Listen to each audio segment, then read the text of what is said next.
Mu majyepfo y'igihugu hakunda kuvugwa ubwicanyi bw'igakurazo bwahitanye abasenyeri n'abihayimana benshi. Hakongeraho ubwicanyi ndengakamere bwabereye i Kibeho. Ariko abantu ntibakunze kuvuga ubwicanyi bwabereye ku misozi no ku mirenge, aho FPR Inkotanyi batumizaga abaturage mu nama, bakagenda ntihagire ugaruka. Ubundi Kagame hejuru y'ubumenyi bwa gisirikare, iyo aza kugira uburere kimuntu nk'umugaba mukuru, yagombye kuba yarasabye imbabazi Kiliziya Gatolika n'Abanyarwanda muri rusange nyuma y'ariya mahano y'igakurazo n'i Kibeho. Ariko ntiyari gushobora kubikora kubera ko byari muri gahunda ye yo kumara abahutu no kuzimya Kiliziya. Uretse ko buri munsi bigenda bigaragara ko kuri we n'abatutsi bari mu Rwanda nta gaciro yabahaga. Kuri we bari kimwe n'abahutu. Ikibabaje ni uko abo batutsi batabimenye, cyangwa se babimenye bitinze cyane, amaze korekamo ingogo, naho bo bakimwita uwacu. None se ninde uzasaba imbabazi zariya mahano yabereye i Gakurazo n'i Kibeho? General Ibingira wari uyoboye ibyo bitero, nawe biragaragara ko adafite uwo mutima wo gusaba imbabazi. Tugize Imana haboneka abasirikare b'Inkotanyi bo mu rwego rwo hejuru bagifite umutima muzima, bemera guhagarara mu cyuho, bagapfukama bagasaba imbabazi z'ayo mahano, baba batangiye gukora umuti w'amahano yabaye mu Rwanda. Ariko se ubugome n'ubuhezanguni mbona mu Rwanda, abasirikare nk'abo bashobora kuboneka mu Nkotanyi? Dukomeze dusenge kubera ko ari ah'Imana. Mwirirwe kandi muramuke. Abanyarwanda ni ubwoko buhorana ibikomere by'amateka yabo. Bahora barwana bakirana n'ayo mateka. Niyo mpamvu mu baturage bo ku isi, Abanyarwanda baza ku isonga mu kugira ikinyoma, ubwoba, inzika n'ubugome. Bahorana amarangamutima buri munsi.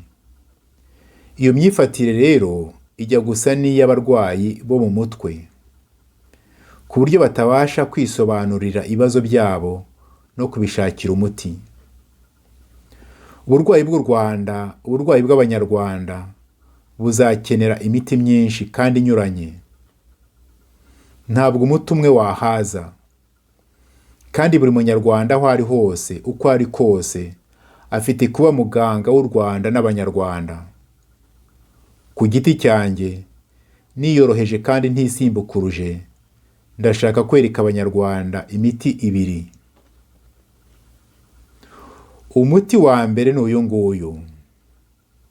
Abanyarwanda twese, Abahutu, Abatwa n'Abatutsi, tugomba kwatura tukavuga ubugome n'akarengane twakorewe, twebwe ku giti cyacu, abacu n'abakurambere bacu, mu mateka y'igihugu cyacu.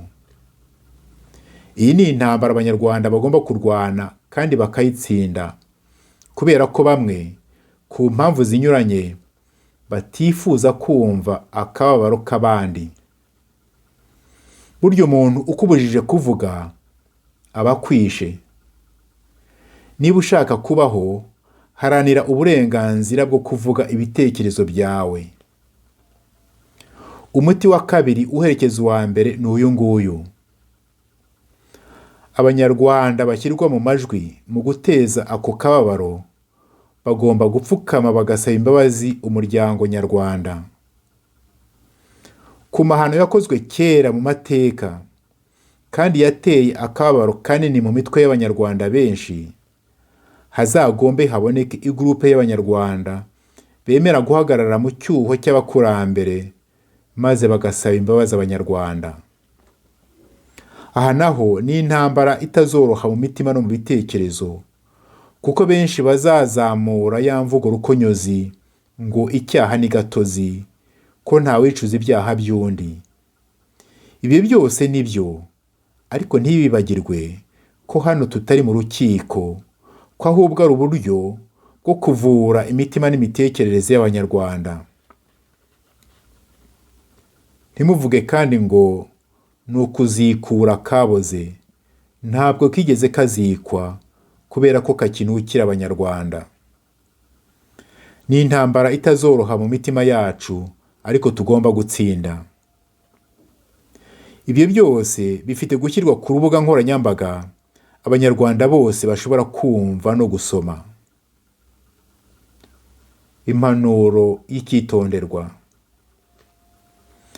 Hari igihe inzira zigana kubaho no kuramuka kw'Abanyarwanda benshi zose zizaba zifunze, hasigaye gusa iyo gusaba imbabazi no kuzitanga, ku buryo guhusha cyangwa kuyoba iyo nzira yo gusaba imbabazi no kuzitanga bizaba bingana n'urupfu. Mukomere cyane. Ndabyibuka twari duteraniye ahantu bita Idetmolde mu Budage imyaka 25 irashize. Twari Abahutu, Abatutsi n'Abazungu b'i Burayi ariko babaye mu Rwanda.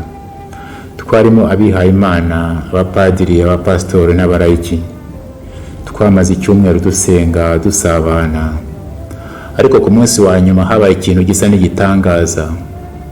Abatutsi baturutse mu Rwanda, bamwe bari n'inshuti zacu twari dutuye tuziranye, batubwiye inzira y'umusaraba banyuzemo muri Jenoside. Babivuga ariko nta nzika, nta rwango wumvaga mu mitima yabo. Batubwiye ubugome bwabakorewe hamwe n'ababo. Abahutu bari aho, amarira atemba mu maso. Bamwe bararira, abandi barapfukama bavuga bati, Abatutsi muri hano rwose tubasabye imbabazi kubera ubugome bw'indengakamere abacu babakoreye. Abatutsi bari aho bibagera ku mutima, maze bamwe barahaguruka baza guhoza no guhobera abo Bahutu, bababwira bati, uwo mubabaro wanyu no kudusaba imbabazi bitugeze ku mutima. Bati rwose imitima yacu turumva iruhutse.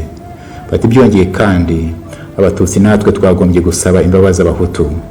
Bati turasaba imbabazi kubera amabi n'amarorerwa abacu babakoreye mu mateka y'igihugu cyacu. Abazungu bari aho baratangara. Bati ni ubwa mbere twumvise amagambo nk'aya ngaya mu Banyarwanda. Bati nyamara natwe turasaba imbabazi kubera ko amahano aba mu Rwanda ku ruhande rumwe turi nyirabayazana. Bati rwose turasaba imbabazi kubera ko ibihugu byacu byatereranye Abanyarwanda mu bihe bikomeye by'amateka yabo. Ibyo birangiye turicara turaceceka. Hashize akanya hari umuntu uhagurutse aravuga ati, ibi ngibi bibaye hano ni igitangaza Imana idukoreye. Ati rwose twagombye kubishyira mu nyandiko tugashishikariza Abanyarwanda bene wacu kunamira akababaro ka buri wese, guhagarara mu cyuho no gusaba imbabazi. Iyo nyandiko twayise Confession de Detmolde. Detmolde naho ngaho twari duteraniye. Mufite kuyisanga mu ndimi nyinshi ku rubuga rwayo confessiondedetmolde.com.